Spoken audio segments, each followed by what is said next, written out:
እውነት ስትናገር አሳዶ የሚያስረህ አካል ካለ እዛ ጋር እየገደለና እያረደ ያለው የአሰረህ አካል ነው። ዶክተር አብይ እርሶ ለዚች ሀገር አመራርነት አይመጥኑም መውረድ አለቦት ብለንም የመናገር መብት አለ። መንግስት የህዝቡ ሞት፣ የህዝቡ ስቃይ፣ የህዝቡ እንባ አያመንም፣ ስልጣናችን ያመናል። ይህ የምታዩት ሰራዊት የኢራቅ ኦርቶዶክሳዊ ወታደር ነው። የእምነት ወታደር የሰለጠነ የታጠቀ የጎለበተ ሰራዊት። ሁሉም ኦርቶዶክስ ተደራጅቶ ራሱን እንዲከላከል ነው እንጂ ዳዊት ይዘውጣና ሰማዕትነት ተቀበል የምንልበት ጊዜ ላይ አይደለም ያለነው። ሁሉም ራሱን መከላከል ነው ያለበት እንጂ። ሰላም ተነስተልን። ክቡራትና ክቡራን የአዳምቲ ቤተሰቦች እንዴት ናችሁ? እኔ በጣም ደህና ነኝ፣ እግዚአብሔር ይመስገን። ጣዖታን ሰግድም ብለው ሶስቱ ህፃናት እንዳሉ የምናመልከው አምላክ እግዚአብሔር ነው ያሉ። ክቡራንና ክቡራት የአዳምቲ ቤተሰቦች በአርሲ ክርስቲያኖች ዙሪያ ላይ አሁንም ተቆርቋሪና ለምን ተገደሉ ባይ መምህራኖች ሁሉ እየተለቀሙ እየታሰሩ ነው። ቲክቶከሮችም እንደዚሁ እየተለቀሙ እየታሰሩ ነው። ለምን ባዮች ለምን ይታሰራሉ ለሚለው እንቁዋና ሀቀኛዋ ፖለቲከኛ ያስቀመጠችው መልእክት አለ። እሱን እነግራችኋለሁ። እስረኞች መሃል ሆኜ ሰንሰለት ለብሻለሁ።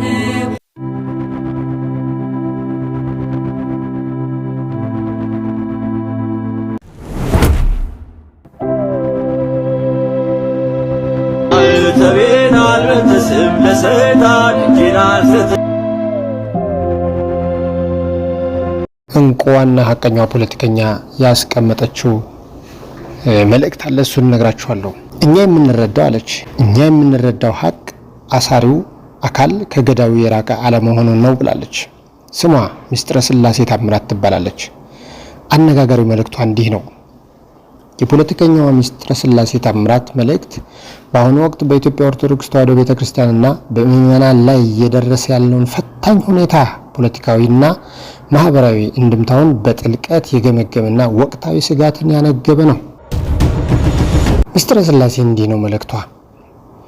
በኦርቶዶክሳውያን ላይ የሚፈጸመው ግድያና ማሳደድ አልበቃ ብሎ የቤተ ክርስቲያኗ ተቆርቋሪዎችና አገልጋዮች እየታደኑ እየታሰሩ ከመሆናቸው ሁነት ጋር የምንረዳው ሀቅ አሳሪው ከገዳዩ የራቀ አለመሆኑን ነው ብላ አስቀምጠዋለች። በዝርዝር ስንመለከተው አንደኛው የትርክቱ ዋናው መንፈስና መልእክት ምን ይላል መሰላችሁ?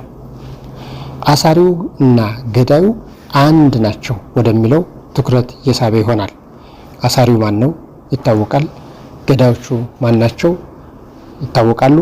ሁለቱ የተባበሩ ናቸው ወይም አንድ ናቸው የሚል መልእክት አዘል ጽሑፍ ነው ያስቀመጠችው በፌስቡክ ገጿ ላይ እንዳጋራችው። ይህ ማለት በቤተ ክርስቲያኗ መዋቅር ውስጥ በአገልጋዮችና በምዕመናን ላይ የሚፈጸሙ ጥቃቶች፣ ለምሳሌ የጥቃቶቹ አይነት ግድያ፣ መፈናቀል፣ ማሳደድና የመሳሰሉት ናቸው። ይህንና ይህን የመሳሰሉት በሌላ በኩል ደግሞ ለቤተ ክርስቲያን ድምፅ የሚሆኑ ሰዎች፣ እነዚህም አገልጋዮች፣ መምህራንና ተቆርቋሪ ማህበረሰቦችን ማሰርና ማሳደድ ተነጣጥለው የሚታዩ ክስተቶች አይደሉም የሚል እምነት አለው ብላለች መልእክቱ። እነዚህ ሁለት ድርጊቶችን የአንድ ትልቅ ስልታዊ እቅድ አካላት መሆናቸውንና ዓላማቸውም ቤተክርስቲያኗን መከላከያና ድምፅ አልባ ማድረግ እንደሆነ ያመለክታል ይላል። በሁለተኛ የተቀመጠው ከግድያና ማሳደድ ወደ ስልታዊ ማዳከም የተራመደ ነው ይላል። በአካል መግደል ሲሆን በድምፅ ደግሞ ድምፅ የሆኑትን ሰዎች ማሰር ነው። የመጀመሪያው ምዕራፍ አካላዊ ጥቃት ነው። ማሳደድ፣ መግደል፣ መደብደብ ነው። በተለያዩ የአገሪቱ ክፍሎች በኦርቶዶክሳውያን ላይ የሚፈጸሙ ግድያዎች፣ የካህናት መታረድና የክርስቲያኖች መፈናቀል ምዕመናንን በአካልና በስነ ልቦና ለማዳከም የተደረጉ ጥቃቶች ተደርገው ተወስደዋል። የሁለተኛው ምዕራፍ ደግሞ እነዚህ የተገደሉትን ሰዎች ለምን ተገደሉ ብለው የሚናገሩ የተቆርቋሪዎች ሰዎችን ማሰር ወይም እስር ይመለከታል። ይህ አካላዊ ጥቃት አልበቃ ብሎ ስለ ጥቃቱ የሚናገሩ ፍትህ የሚጠይቁና የቤተ ክርስቲያንን መብት የሚያከብሩ የሚያስከብሩ አገልጋዮችና ተቆርቋሪዎች ላይ የሚፈጸመው እስር የቤተ ክርስቲያኗን የመከላከያ ጋሻ የመስበር ስራ ተደርጎ ተተርጉሟል። ድምጽ የሚሆኑ ሰዎችን ማሰር ማለት ደግሞ ተበዳዩ አካል ብሶቱን እንኳን እንዳይናገር አፍን ማሸበብ ወይም ማሳፈን ማሰር እንደሆነ አካሄዱ ያስታውቃል። በሶስተኛው መገምገሚያ የተቀመጠው አሳሪው ከገዳዩ የራቅ አይደለም የሚል እንድምታ አለው። ይህ አገላለጽ በፖለቲካዊና ህጋዊ መዋቅሩ ላይ የጽኑ ትችት ምልክት ነው። በአንድ በኩል በታጠቁ ኃይሎች ወይንም በማንነት ላይ ባተኮሩ ጥቃቶች ምዕመናን ሲገደሉ፣ በሌላ በኩል ደግሞ ህግና ስርዓትን ለማስከበር ስልጣን ባላቸው የመንግስት አካላት በእነሱ አማካኝነት ተቆርቋሪዎች ወይንም እነዚህ መምህራን ሲታሰሩ ይታያሉ። በሁለቱ መካከል የጥቅምና የዓላማ ትስስር፣ ይህ ማለት በገዳዮቹና በአሳሪዎቹ መካከል የጥቅም ትስስርና ዓላማ አለ የሚል ጥንካሬ እምነት እንዳለው በድምዳሜ ተቀምጧል። ይህ ድምዳሜ የሚያሳየው ጥቃቶቹ በዘፈቀደ የሚፈጸሙ ሳይሆኑ አንዱ ሌላውን የሚደግፍና የቤተ ክርስቲያንን ተሰሚነትና ተጽዕኖ የማዳከም ስትራቴጂያዊ ስልት ነው በሚል ተቀምጧል። የመጨረሻውና አራተኛው ማህበራዊና ፖለቲካዊ ተጽዕኖ አለው ነው። በማህበራዊና በፖለቲካዊ ተጽዕኖ ሲታይ የፍትህ መጓደል ስሜትን ያመጣል። ለምሳሌ አንዱ እየተገደለ ለምን ተገደለ ባይው አብሮ ከታሰረ የፍትህ መጓደል ስሜትን ይፈጥራል ማለት ነው። ምዕመናን ህግና መንግስት ባለበት ሀገር ጥበቃ ሊደረግላቸው ሲገባ ይልቁንም ድምጻቸውን በሚያሰሙት ላይ እርምጃ ሲወሰድ ሲታይ በመንግስታዊ መዋቅሩ ላይ ያላቸውን እምነት ሙሉ በሙሉ እንዲሸረሽሩ ያደርጋል ይላል። ትክክል። ሌላው ደግሞ ሌሎች ሲገደሉ ለምን ታገደሉ፣ ለምን ሞቱ ባዮቹም አብረው የሚታሰሩ ከሆነ አንድነትና ጽናትን ያመጣል። ለማን? ለሚገደሉትና ለምን ተገደሉ ባዮች ለተበደሉት አካል አንድነትና ጽናትን ይፈጥራል ይለናል። ይህን መሰሎች መግለጫዎችና ትንታኔዎች በኦርቶዶክሳውያን ላይ የተገደሉ ግድያዎች ወይም የተደረጉ ድርጊቶች በሚፈጸሙበት ሰዓት ይህን የበደል ስሜት ወደ አንድነትና ይበልጥ ደግሞ ወደ መጽናት እንዲቀየር ያደርገዋል ይላል። የመልካም ጎኑ ማለት ነው። ታሪክ እንደሚያሳየው የቤተ ክርስቲያን አገልጋዮች መታሰር ምዕመናንን ከማስፈራራት ይልቅ ለበለጠ ተጋድሎና ለአቋም ጥንካሬ መነሳሳት እጅግ ምቹ ነው። ለዚህም ጥሩ ማመላከቻ ነው ይላል።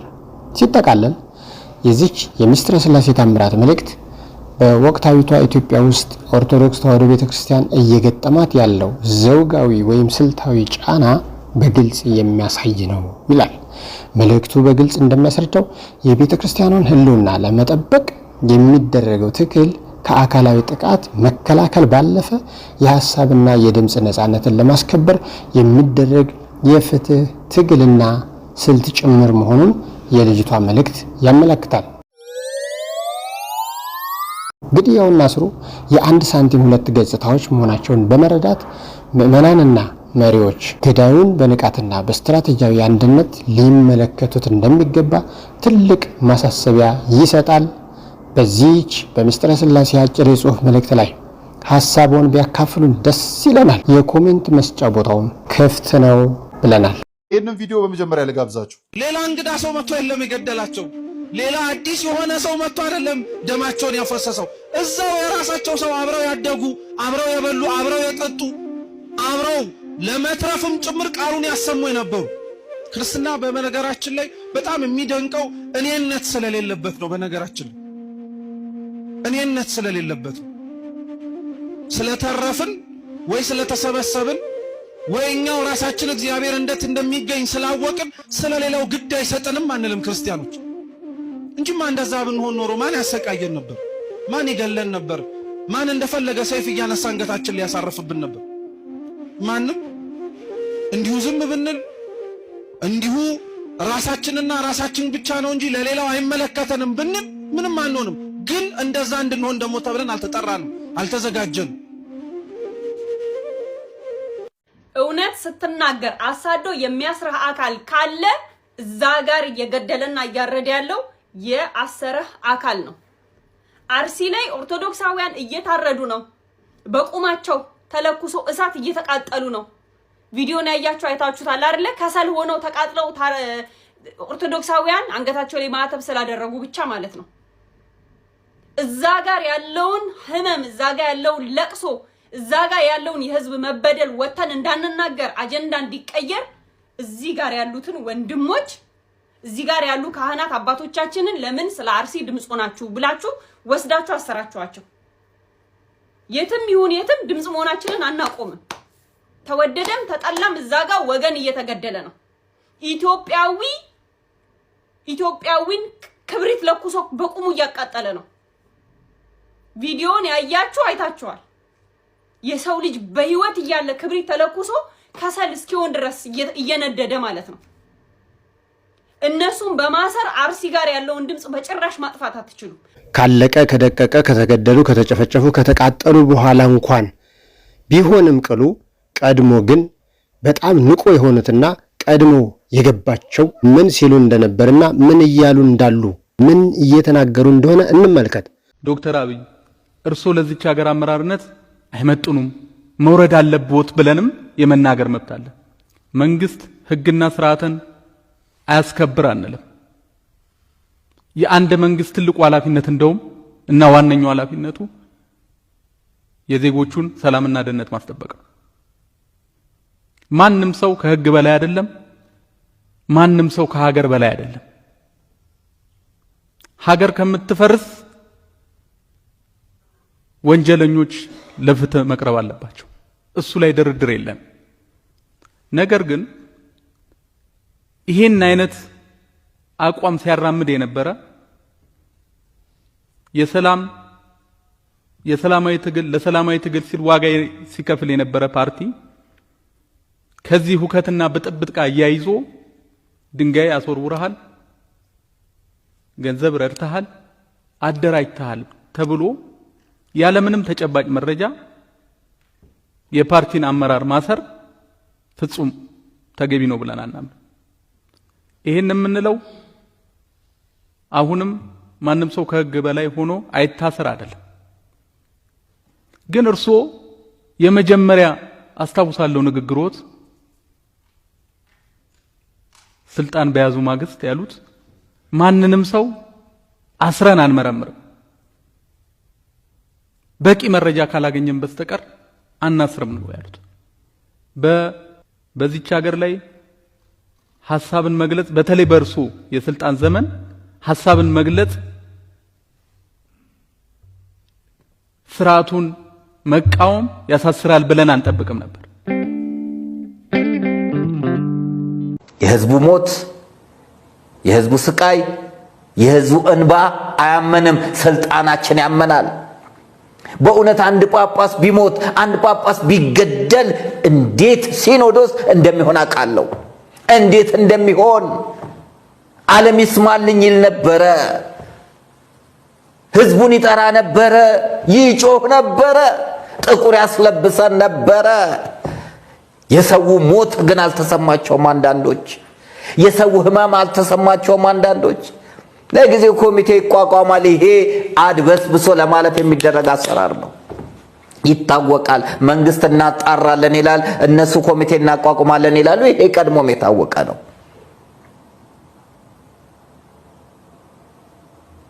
ስለዚህ እነሱ በያዙት ፕሮግራም፣ ጠላቶቻችን በያዙት እቅድ ወቅት እየጠበቁ እንዲህ አይነት መከራ ክርስቲያኑ ላይ ያደርሳሉ። ከዛ ደግሞ ሌላ አጀንዳ ይመጣል፣ ይረሳል፣ ሌላ ይቀጥላል። አቋም ተይዞ ስር ነቀል ለውጥ እንዲመጣ ቤተክርስቲያኒቷ እንድትከበር ማንም የማንንም ሃይማኖት እንዳይደፍር እንዳይነካ የሚያደርግ አቅም አሳጡን። አቅም አሳጡን። ስለ ቤተክርስቲያን የሚጮሁትን ማሳደድ፣ ማሳሰር፣ ጠላት አድርጎ መፈረጅ፣ አውዳሽ ላሽ የነሱ ወዳጅ። እናስታውሳለን በኮሮና ሰዓት ቤተክርስቲያን ተዘግቶ ለቁርባን የሄዱ ሰዎች ሲደበደቡ ሕዝቤ ሆይ ወደ ቤትህም ግባ የመከራው ዘመን እስካልፍ ጥቂት ጊዜ ተሸሸግ የሚለውን የኢሳይያስን ጥቅስ ለቤተ ክርስቲያን አድርገው እየተናገሩ ቆራቢያን ሲደበደቡ፣ ስዕል ሲወረወር፣ የሌሎቹ ቤተ እምነቶች ባሉበት ቦታ ሆነው ስርዓት ማካሄድ ይችላሉ።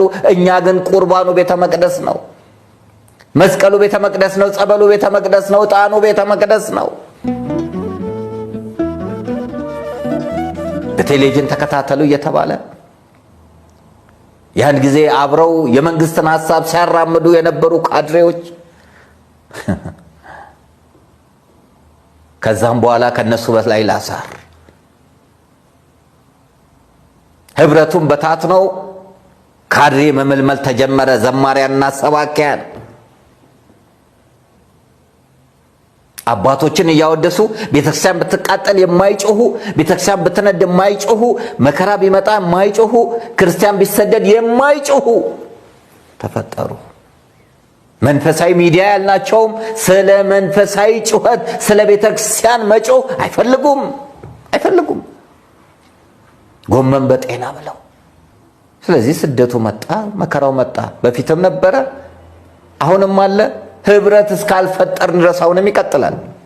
ማረጋጋቶች ይመጡና ከዛ በኋላ ደግሞ ይቀጥላል። እንጮሃለን፣ ከዛ ይቀጥላል። ለምን? ከጩኸት የዘለለ ሻማ ከማብራት የዘለለ ከመግለጫ የዘለለ ምን ውጤት አለ?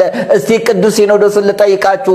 እስካሁን ለደረሰው መከራ፣ እስካሁን ለደረሰው ቤተክርስቲያን ላይ መቃጠል፣ እስካሁን ለታረደው ክርስቲያን፣ እስካሁን ለታረደው ካህናት ምን እርምጃ ተወሰደ? ምን እርምጃ እንዲወሰድ አደረጋችሁ? የትኛውን ነፍሰ ገዳይ፣ የትኛውን ቤተክርስቲያንን የሚያቃጥለውን፣ የትኛውን ሃይማኖት እንዲጠፋ የሚያደርገውን ፍርድ ቤት ለፍርድ አቆማችሁ? እስቲ ንገሩኝ።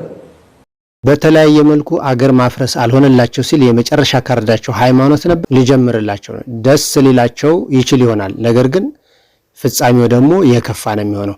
እነሱ ሀገር ከሌለች እነሱስ የት ሀገር ላይ ሊኖሩ ይችላሉ? ይሄን የሃይማኖት ግጭት ከጀርባ ሆነው የሚቀሰቅሱ አካላት አርሲ ላይ አሁን ነው ተጀመረው።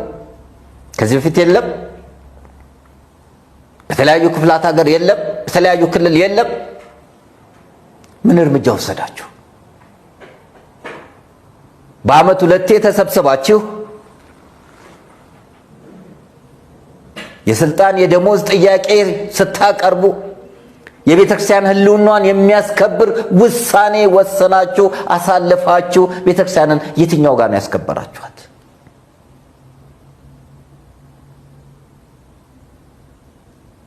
የትኛው ጋር? ሌላው በተለያዩ ሀገራት የታዩ የልምድ ልውውጦች አሉ።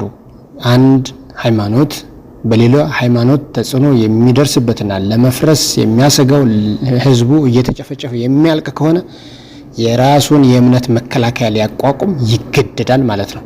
ይህ የተለያዩ ሀገራት ተሞክሮ አለ። ቪዲዮዎቹን ተመልክቷቸው። ይህ የምታዩት ሰራዊት የኢራቅ ኦርቶዶክሳዊ ወታደር ነው። የእምነት ወታደር፣ የሰለጠነ የታጠቀ የጎለበተ ሰራዊት። ይሄ ደግሞ የሶሪያ ክርስቲያናዊ ወታደር ነው።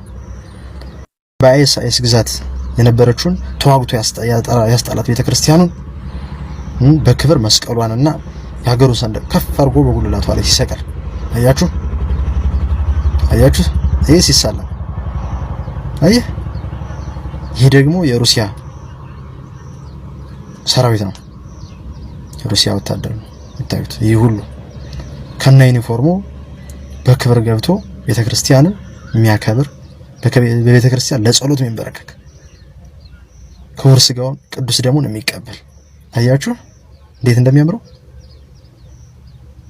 ለምን መሰላችሁ? በቃ ይሄ ነው የሚያስፈልገው። አንተ እንድትከበር ስላንተ ማንም እንዲሰራ ግድ አይደለም። አንተ እንድትከበር አንተ መስራት ያስፈልጋል ብዬ አስባለሁ።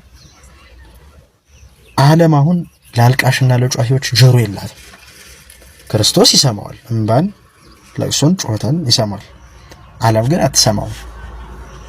ስለዚህ መደራጀት፣ በአግባቡ መሰልጠን፣ በአግባቡ አውቆ መገኘት፣ በአግባቡ ተዘጋጅቶ መገኘት ራስንም ቤተ እምነትንም ሁሉንም ነገር ለመጠበቅ ይረዳል። የሌሎችን አለመንካት፣ የራስን ግን ማስከበር በአግባብ በዚያ ምን አለው። እንዲህ ካልሆነ በለቅሶና በጩኸት የሚመጣ ለውጥ የለም። እነዚህ ሁሉ ያያችኋቸውን ወታደሮች ያደራጃቸው ልክ እንደኛ ገቢ ከበቂ በላይ ምክንያት አላቸው። ያንን መክተዋል፣ መልሰዋል። ይሄው ነው።